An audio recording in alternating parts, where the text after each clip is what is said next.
Hello there. Thank you for tuning in here to Understanding CBD. Max, how are you today? I'm great. How are you? I'm fantastic. Welcome, everybody. Gentle reminder, information that's discussed on the show today is not to be taken as professional, medical, or legal advice. That's correct. We're not doctors and lawyers. Our mothers would have probably loved that we would have been, but unfortunately we're not. And rather, what we'd like you to do is just enjoy yourself while you listen to our show. Yes, that's absolutely right. That's absolutely right. There may be an issue with the website today, not with Understanding CBD, but with the WCBM. So if you're trying to log in, we heard when we walked in that there were some issues logging in. I tried and wasn't able to listen live. So if you are able to listen live on the radio, WCBM, thank you for joining. And if you are having troubles, you probably wouldn't be able to hear my voice anyway. So Yeah. we're going to move on. But it is a call-in show, and I know we have a lot of people that have some great questions for our guests, as always. So the number to call the show is still the same. It's 410-922-6680. And just like every Sunday that we're here live, we have Noah in the booth. That's right. The best thing about being live today, it's Super Bowl Sunday, right? So for those of you that'll be watching the Super Bowl, I'm going to make my official prediction. I'm going to call it for the Kansas City Chiefs. I mean, I know that Brady's going to be, rolling in on his walker, you know what I mean? And a lot of people will be rooting for him. What do you mean on his walker? The guy's look, he's the greatest of all time, the GOAT, right. no doubt, but you give him props where I'm calling the Chiefs. I think why not? You know what I mean? Let's see what happens. Does anybody even care about the Super Bowl? I That's think a real people question. do. I do. I really do. I think they do. Okay. You know, I'm pulling for Brady today. I'd like to see him get another one. I mean, moving good. for another team. The rooting for the guy that just is disciplined and doing his way. Whether he cheats or not cheats, he's winning, and we'll see what happens. I'm partial to Andy Reid. 20 years in Philly, and I got a soft spot for the guy, and I'd like to see Mahomes. But you know what? The fact that we're live, that's great. We get to make our prediction. We get to check it later. But, the fact that we're live is people can call in. They can reach us directly. They can ask questions. And that's what we really want, is we want to hear from you, those of you that have the questions, especially for our upcoming guest and everybody else. That's perfect. What else we got here? After the show, we are doing a live videotape, so we'll be up on the website as well as YouTube, so you can see our beautiful faces as well as our beautiful guest. The song, Max, what did you think of that song? It's very appropriate. It was on my list too, brother. It was? Yeah, it's the age of knowledge, the age of Aquarius. We're all about dropping knowledge bombs here, right? On the weekly, right?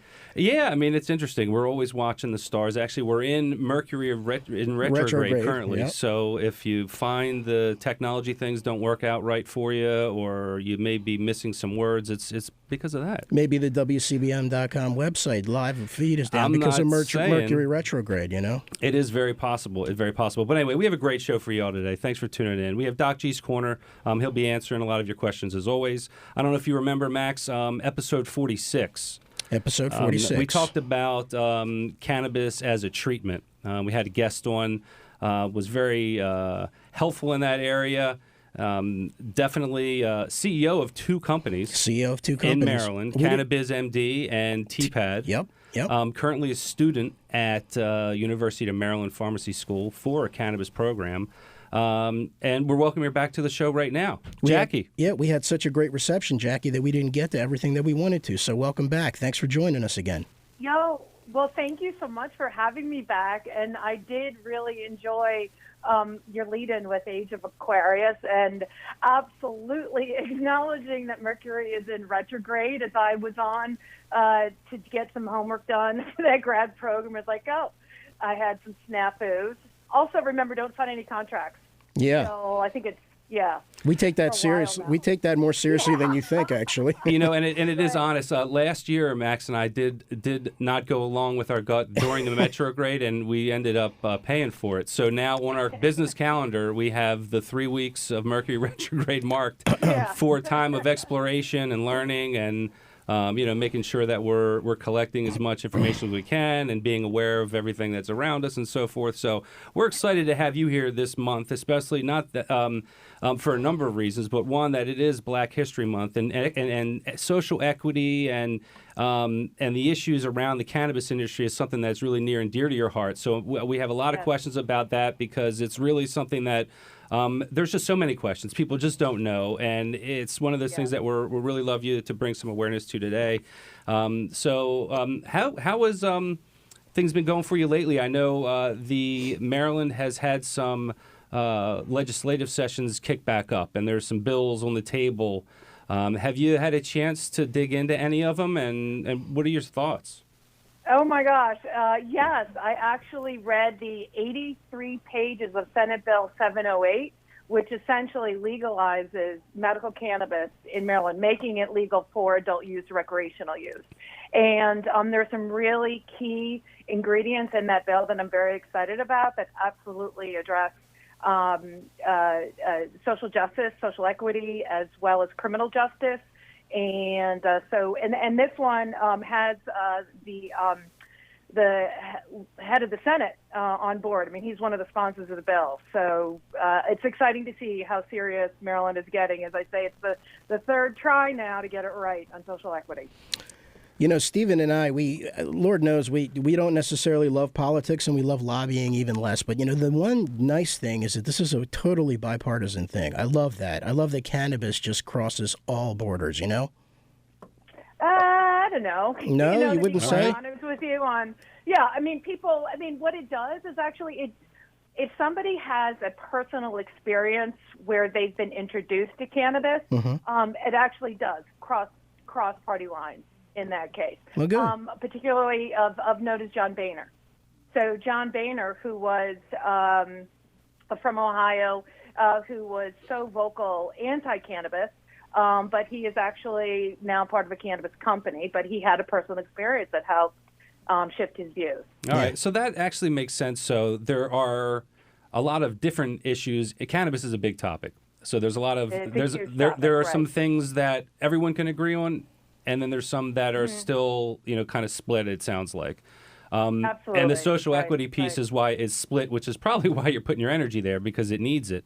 Tell us about it. Tell our listeners about it. I mean, I know people sort of hear about the issues there with how the laws are set up for certain ethnic groups, and they're, both financially from the business side and from the criminal justice side. Sure. So I guess let's put some perspective on yes. it. So we're going to 1970 when that's when cannabis became illegal in the United States, when it was listed as Schedule I drug, meaning there is absolutely no medical benefit to it, and there is a high incidence of addiction, negative, scary, up there with LSD, meth, all the scary bad drugs. And then at that time, Nixon was in office, so this came under his leadership. To follow was, actually every president since 1937, which was the Marijuana Tax Act that put the first regulatory measures, and again also racially biased federal policy. But every single administration since that time has had a negative effect on cannabis moving forward, in with good elements to it, whether it be needed research, whether it be addressing social equity needs, et cetera. But it's gotten worse since 1970 with the war on drugs being declared. So just putting some historical perspective on that. Right. So then when we come back, we got to take a short break in about a minute. But when we come back, we'll be able to talk about some of the bills that are currently, is it one bill that's currently? There are a few in Maryland that do address cannabis, the legalization specific to Maryland. Yeah, there are a few. Yeah. And in a nutshell, what's your take on how far this is going to go this year? I mean, a lot of people feel like every year we get a little bit further. Is this the one that's going to get over the goal line, you think? I don't know. I really don't know, because the majority of states that have legalized it, adult use, that's what I refer to as have done this by a ballot measure. Mm-hmm. I think it's like 14 of 16 states or 12 of 14, whatever it is. But and what that means is that the legislature puts it to the voters, which mm-hmm. would be next year when there's a gubernatorial election. Gotcha. But all right. And then at play you have where the legislature, both federally and the state, is paying attention to the impact on COVID. So there's, obviously, and there should be a lot of conversation about remedies for businesses and individuals related to COVID. So it's a question of, how far we can get.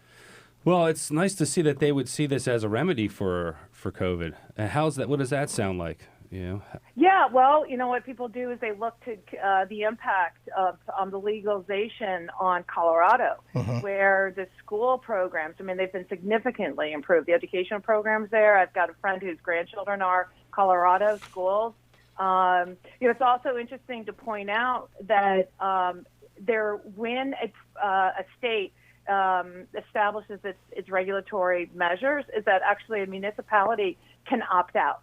So they can say, hey, we don't want cannabis, we don't want a dispensary, or we don't want a cultivator, we don't want a processor within our municipality, and that would be in Maryland specifically within a county, and that goes to the history of Anne Arundel County, where I'm a resident, and what former County Executive Steve Hsu, how he did some serious damage.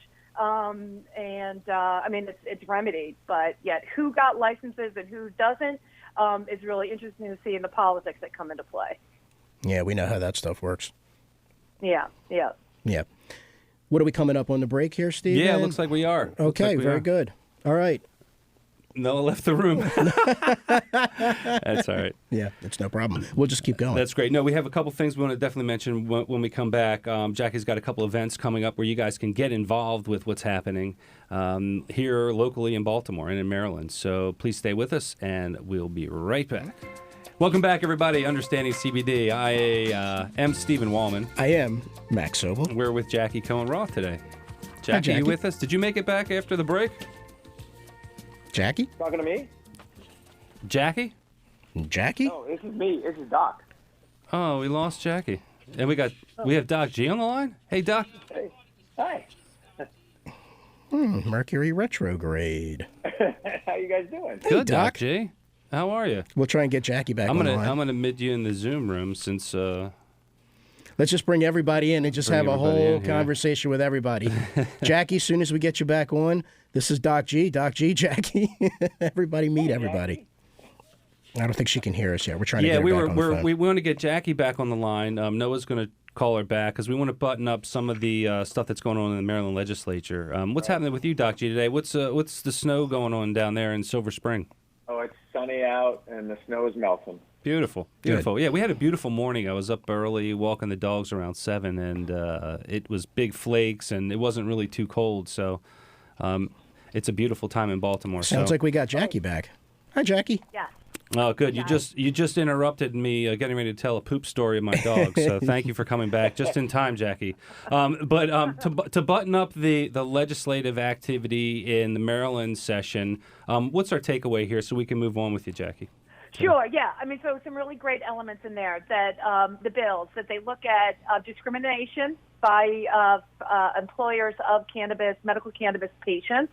There's one of the bills, or the bills do include the opportunity for home grow, which I would imagine, knowing some of the growers that are licensed now, they're going to be pushing hard against that, limiting 6 plants. And that's per person. So if there's a couple that is domiciled together, they each could have 6 plants apiece. Then there is, of course, in the impact of tax and what the tax structure looks like as cannabis does become legalized. And the tax that's referred to is an excise tax, which is also known as a sin tax. And so the difference in the legalization bills have different tax structures on what that looks like. Very good. That's so interesting. I always find it fascinating how in one area it's medical cannabis, and then on the other area, then you have a sin tax. Right. And that does, it's a way that actually for the medical market to, stay alive, so to speak, is that, and to take advantage of what, and I say take advantage, maybe not be the best way to explain that, but what a medical program, how it differs, is that you will need the recommendation of a certified provider, but at the same time, it's going to be less expensive, and then you're going to have some elements of the products that are available to you, the quantity, where there's the amount of THC. Yeah. So there are some limitations in there. And both of these, it's really interesting, both the adult use and the recreational markets are set up to pay close attention to what the illicit market or the black market, keep people off the streets where they can get it cheaper. So, all these things come into play when building out a program. Yeah, what's the current medical program in Maryland, the Maryland Cannabis Commission? What's their take on it? Are they for recreational, or are they more looking to keep it separate, or what's their take? That I don't know what the individual, as a body, the commission, is that I don't think, as a regulatory body that they're going to come out and take a position on it. Is that their job is to manage and regulate that existing program. So, there's something to refer to as a dual license, where those first licenses, they will go to some of the existing, or they have the opportunity to apply for the adult use license, the existing license holders. Gotcha. But there's also elements in there that for small businesses, they're called micro licenses. And then that also then goes to the social equity elements. Gotcha, and we definitely want to get to that, but I want to shift gears. We have a caller here. We have Jerry on the phone, and this is going to definitely shift gears for you, Jackie. This is more of a classroom question. Jerry from Mount Washington, are you on the phone? Yes, I'm here. Can you hear me? Wonderful. Yes, we can, Jerry. How are you today? Hi, Jerry. Dr. Ross. It's a pleasure to speak to you. Listen, no, doctor. I just pretend to be one on podcasts. Okay, well, as a medical expert, can you shed some light on CBD and drug interactions? Like what we need to know. Can CBD change the way your body metabolizes other medications? I actually have seen, the only warning I've seen is to avoid CBD if your medications have a grapefruit warning on the label. Apparently, so that's metabolism. An excellent. Yeah, go ahead. Yeah. Jerry, great. Thank you for that question. That is always one of the first things that comes out of my mouth is that all healthcare providers need to be aware of the possibility of a drug-drug interaction. And what that means is that, as Jerry's question, is that if you are using, whether it be CBD or THC, how it is metabolized in your body, and then essentially the competition that metabolism has for a prescribed medication. And so where that's going to play in to most, well, first to answer your question is CBD is not going to change the physiology of your body, of how it actually metabolizes drugs. So that's just not going to happen. Very succinctly to answer that. But where you will have that competition for drugs is particularly with edibles. So wherein the THC or CBD is being metabolized in your liver, and more so with the THC, is something to be aware of. And actually, just a side note that the THC actually is metabolized into a secondary cannabinoid, it's called, where those chemical compounds, CBD, THC, are chemical compounds, and it becomes even stronger. So that's where you have to be careful with edibles. Hey, Jerry, did that answer your question? It does. Great. Thank you so much. Hey, we appreciate you calling in today. Thank you so much. Thanks for the call, Jerry. Yeah, good job, Jackie. Thanks for answering that. Yeah, appreciate it. And I wanted to, want to remind everyone, we're with Jackie Cohen-Ross, CEO of two companies, founder and CEO of Cannabis MD and TPAD, and we want to talk about some events you have scheduled for both of those. So, sure. Okay, thank you. The first one, so my first company is Cannabis MD, which is a platform. Everything in our world now is virtual. So the focus of Cannabis MD is on cannabis science, helping to fill the void of cannabis science education, whether it's for industry professionals and the healthcare providers themselves. And so we have an event coming up March 18th that I think is getting lots and lots of attention about. It is sexual health, women's sexual health and medical cannabis. So what that means is not necessarily what's going on in the bedroom with a woman in cannabis, but it's that during pregnancy, during nursing, during premenopause, during menopause, postmenopause, women's mental health, physical health, all these things. Well, thank you for putting that out there, Jackie, because that's one of the most difficult questions that we can't really even direct Relate anyone to, because no one really has much guidance on pregnancy, nursing, and that whole process. So that's great. So that's March 18th. And it's a virtual event, right? Correct. So what's the way that people can sign up? Because you can be anywhere in the world and join. Right, exactly. And I have 3 cannabis clinicians. These are physicians, 2 of whom are board-certified OBGYNs. Women's health is their specialty. And then the 3rd physician, actually, her special area of expertise is neurobiology and particularly mental health and cannabis. So if you go to cannabismd.com and right across the top, you're going to see a leaderboard ad for the event, and you're going to see an area to click on for details. And that'll take you to actually the Eventbrite page. You can also search for Cannabis MD on Eventbrite, and that'll take you to the event as well. Thank you. That's good. That's great. And then that's that event. Now, tell us about TPAD. TPAD. We didn't really get a chance to dig in too much about what's happening at TPAD, and it's exciting. I like the concept too, but tell everyone about it. Why don't you remind the audience what TPAD is about and then the event you have coming up, please? Yes. Okay, thank you. So TPAD, the event right off the bat, that is March 25th, and actually hosting that another virtual, it's going to be on a different platform, Hopin. But in any event, what TPAD's about is breaking down barriers to entry into the cannabis industry and ensuring access, no matter gender or race, via education. TPAD is focused on ensuring social justice as well as inclusion in the industry, whether it's inclusion of recognizing minorities, women, LGBTQ+, and people with physical disabilities. So all of these people have faced challenges in breaking into the cannabis industry, as well as once they're in, opportunities for advancement.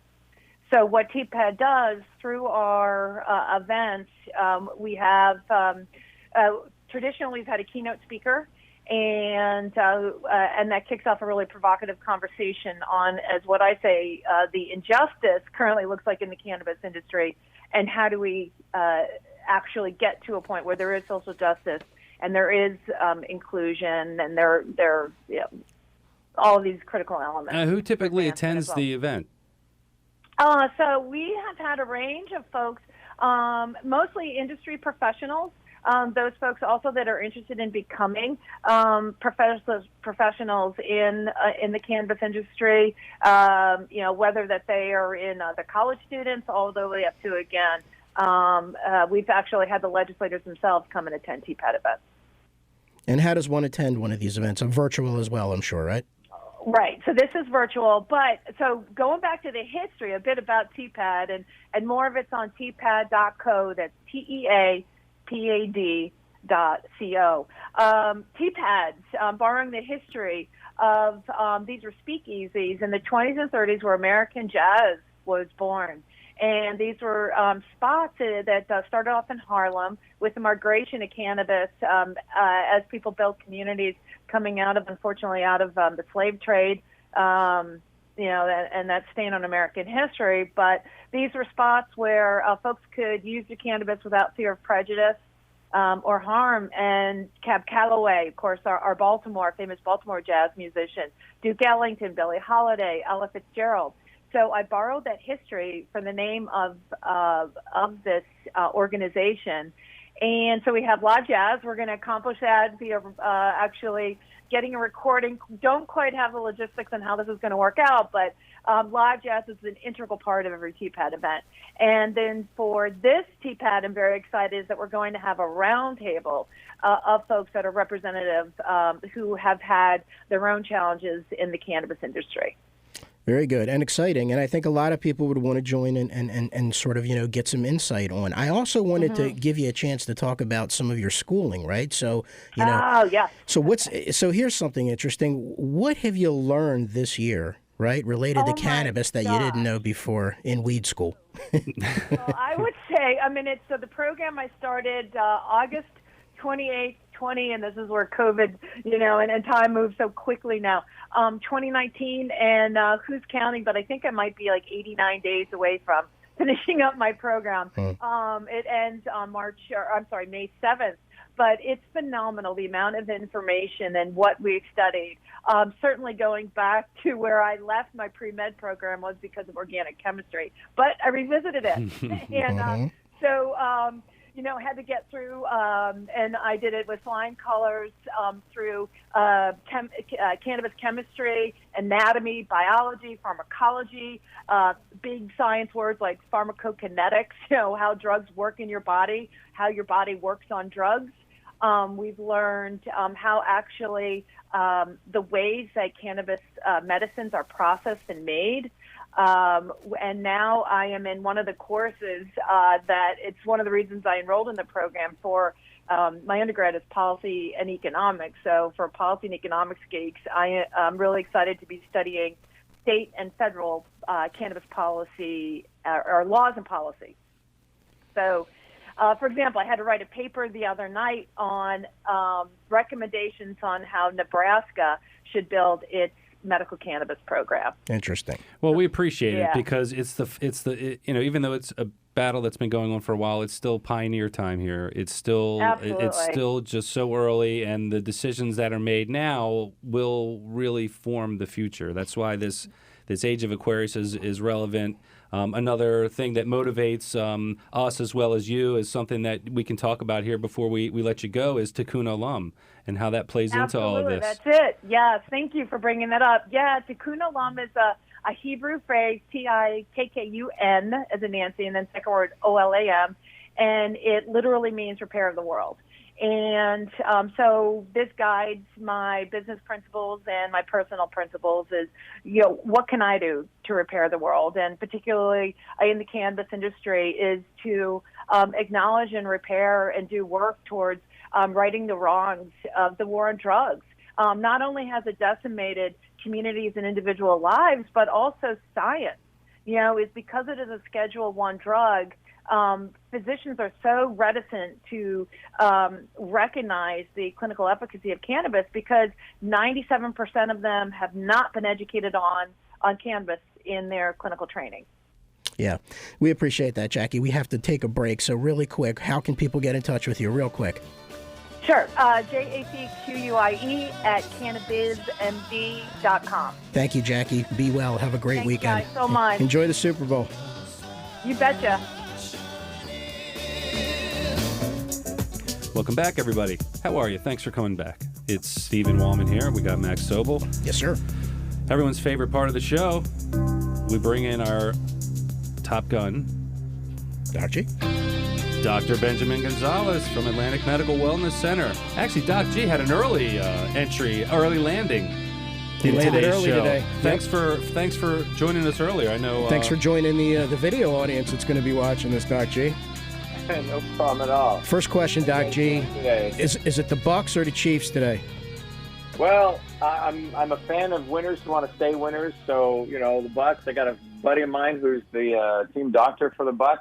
Huh? So I kind of got to cheer for the Bucs, but you can't deny Mahomes. Doc G and I are on the same side of this one, Max. Yeah, we'll see what happens. Hey, now down to business here, Doc. We have someone on the phone for you. I'm not sure what you have prepared, but we have a question for you. And Sure. Do you want to take the call first, and then go into what you have planned, or what do you want to do?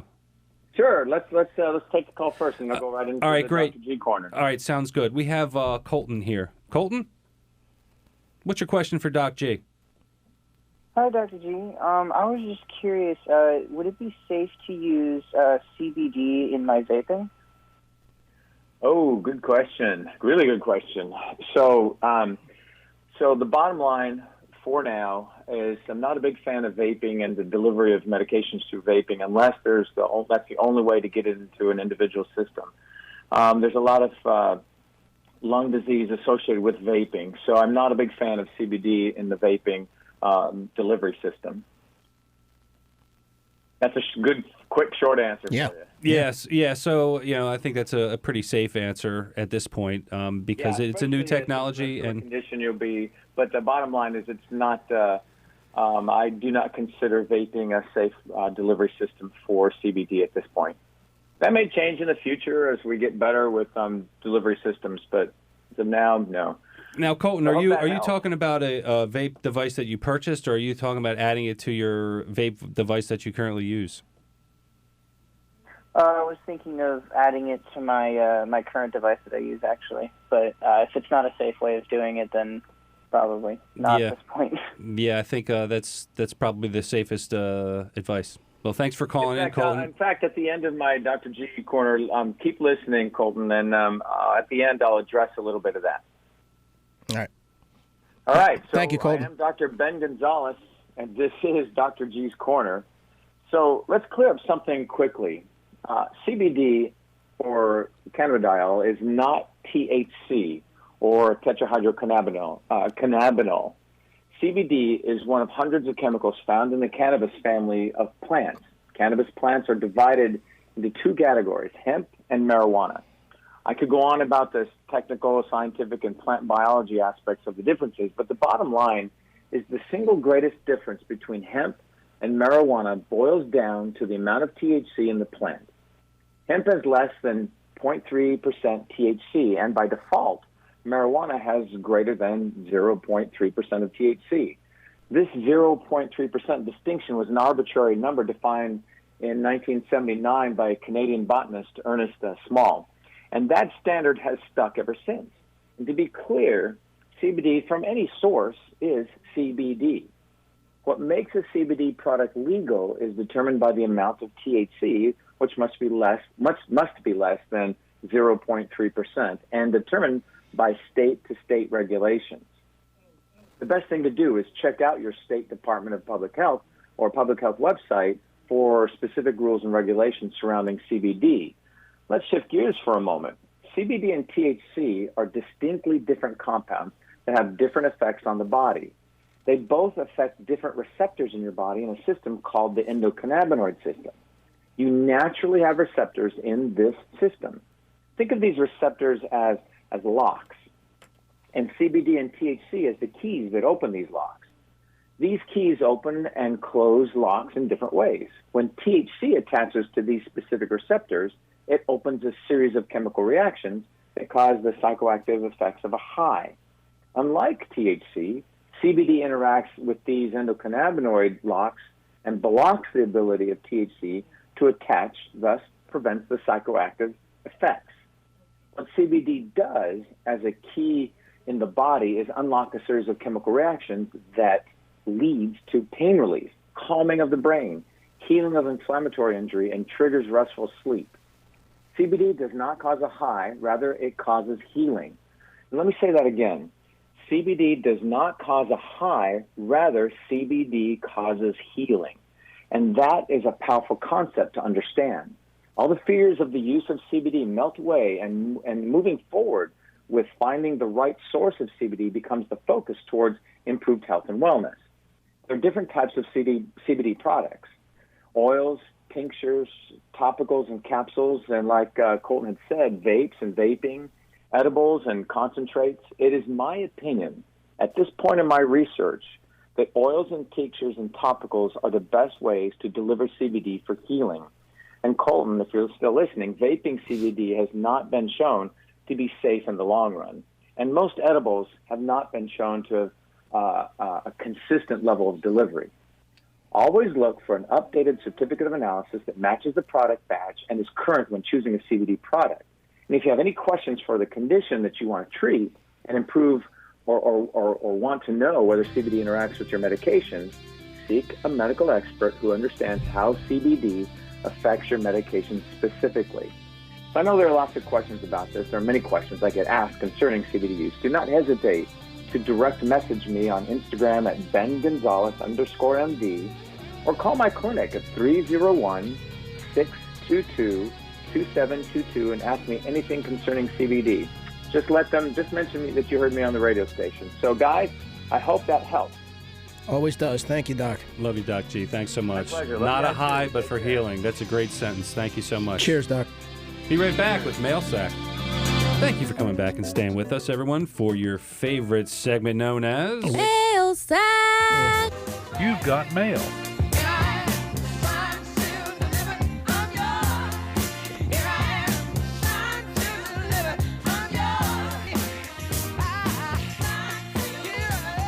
We gotta get Mrs. Mailsack back in here, Max. This is our favorite sack, mail sack. You and I didn't get a chance to catch up because the best thing that happened with Mailsack was you got a call this week from our buddy, drum roll, brrr, who was he? Captain Marvel. Captain Marvel. Dave Marvel. Dave Marvel. Love that guy. Yeah, I really miss those face-to-face events. Not to complain about it, but just to really appreciate the fact that we did have all these opportunities. Because it's not like we just don't just go to meet customers. We also meet different people, different business partners, vendors, and people who are also there presenting. Take us back, Stephen. Take us back to the day we met Captain Marvel. So I'm walking in the basement of one of the least successful events we've had, and I was walking away from the booth just to occupy myself while Mac was holding it down. I saw this guy in the corner in the back, and there was nobody at the event. He was like doing nothing, and he said, "How many people are in your household?"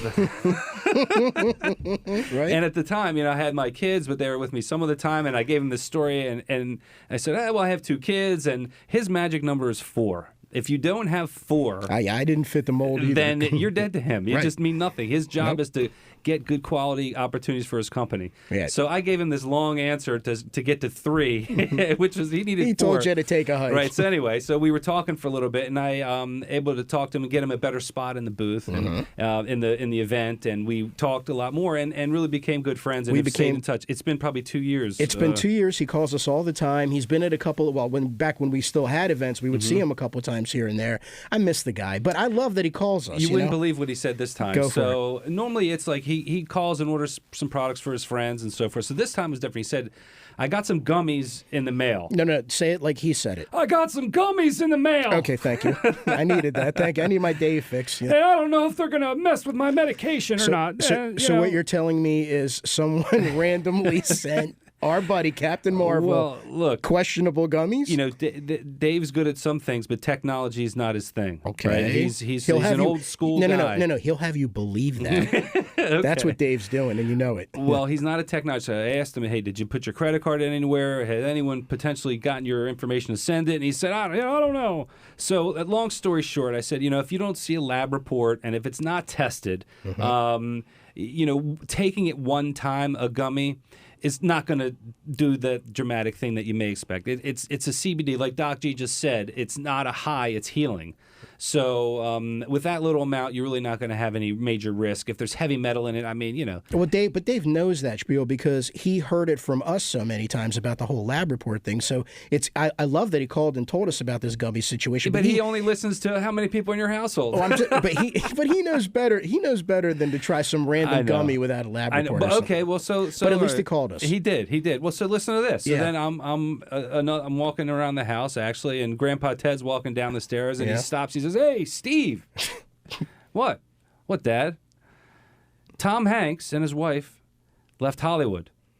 "Really, Dad? What they leave Hollywood for?" CBD, the CBD business. They believe in it. It's healing, and they're leaving Hollywood for the CBD business. Right. So they're not going to make any more money doing anything Hollywood related. Right. Exactly. They don't want anything. So I said, "What do you?" He said, "Well, it was in the mail or the newspaper and the email and which one of the things." So it came up. So just to make sure that everyone knows, okay, because this actually happened to me when Eddie Van Halen passed away. There was an email that came through. I think it may have been to him. Yeah, it was a that scam. was like a scam that said his will was he wanted to make sure that CBD helped him so much that he wanted to let everybody know. Is it any surprise to you that everybody's trying to get into the CBD business, especially celebrities and people who have followings? It's a natural thing. The question that you have to ask yourself, which is fairly obvious, is, are they motivated financially in some way to do this, or do they honestly believe it?